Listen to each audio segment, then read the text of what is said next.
L'école m'a appris à lever la main pour parler, à demander la permission pour boire de l'eau, à chercher la bonne réponse même quand je ne la comprenais pas. Elle m'a appris à obéir, pas à penser. On va en parler sans colère, calmement, pour comprendre et pour reprendre la main. L'école fait des choses essentielles. Elle apprend à lire, écrire, compter. Elle protège, elle organise, elle donne un cadre. C'est précieux. Mais dans ce cadre, on apprend aussi autre chose.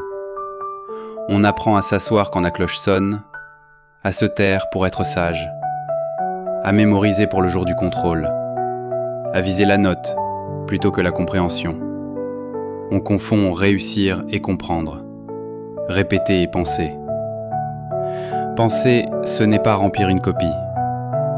Penser, c'est examiner, questionner, relier.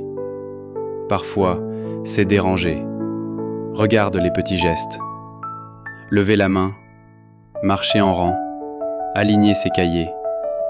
Rien de grave pris séparément. Mais répété des milliers de fois, il sculpte ta réflexe. J'attends l'autorisation. Je fais comme on m'a dit. Je ne prends pas de risque.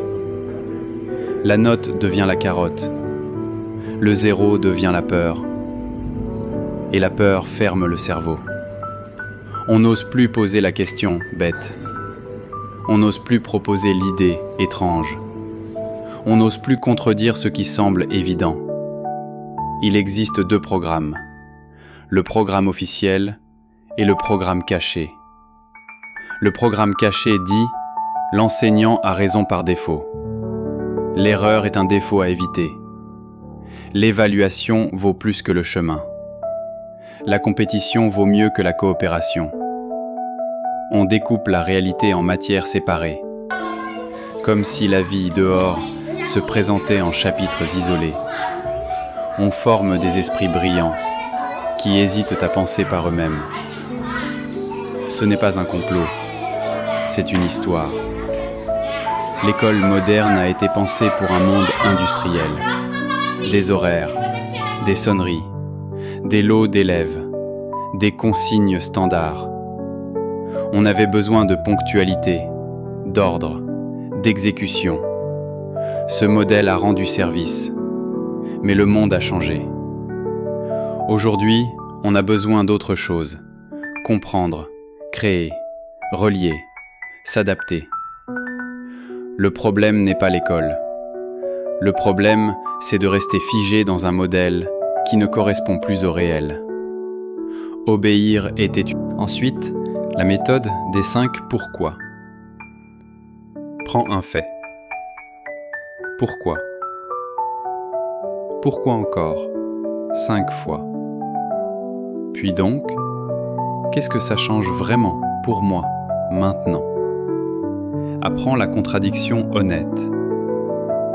Prends une idée que tu aimes. Cherche 3 arguments contre. Tu ressortiras plus solide ou plus nuancé. Dans les 2 cas, tu auras grandi. Construis des ponts entre un poème et une équation, entre une carte et une chanson. La réalité est transversale. Le cerveau adore les liens inattendus. C'est là que naissent les idées. Fais des projets qui comptent pour toi.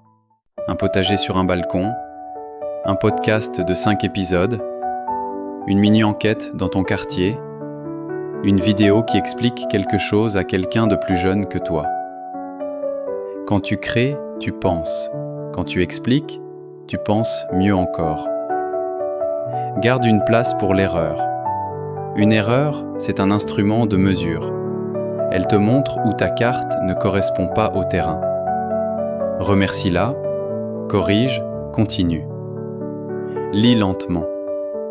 Pas seulement pour finir un livre, mais pour le laisser te transformer. Souligne. Note une phrase par jour. Demande-toi, si c'était vrai, qu'est-ce que ça changerait dans ma vie demain matin? Parle avec des personnes qui ne pensent pas comme toi. Pas pour gagner un débat, pour apprendre un angle, pour découvrir un angle mort, pour devenir plus large. à vous, maintenant. Aux élèves, ta valeur n'est pas une moyenne. Tu as le droit de chercher, de te tromper, de recommencer. Protège la curiosité comme on protège une flamme. Fais une chose difficile chaque semaine, juste un peu au-delà du confortable. C'est là que la pensée se développe.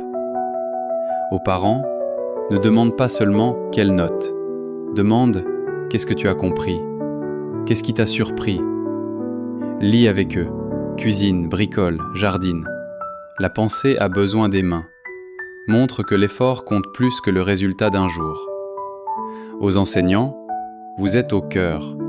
Une question de plus, une minute de silence avant de répondre, une place pour laisser rater, un devoir où l'on évalue le raisonnement, pas seulement la réponse. Et une classe peut changer. Merci pour chaque fois où vous laissez un élève aller au bout d'une idée. Merci pour chaque fois où vous dites « Je ne sais pas, cherchons ». À tous, désobéir n'est pas un projet. Penser, oui. Penser, c'est parfois dire non. Mais c'est surtout apprendre à dire oui, à meilleur escient. Souviens-toi, tu n'es pas un récipient à remplir.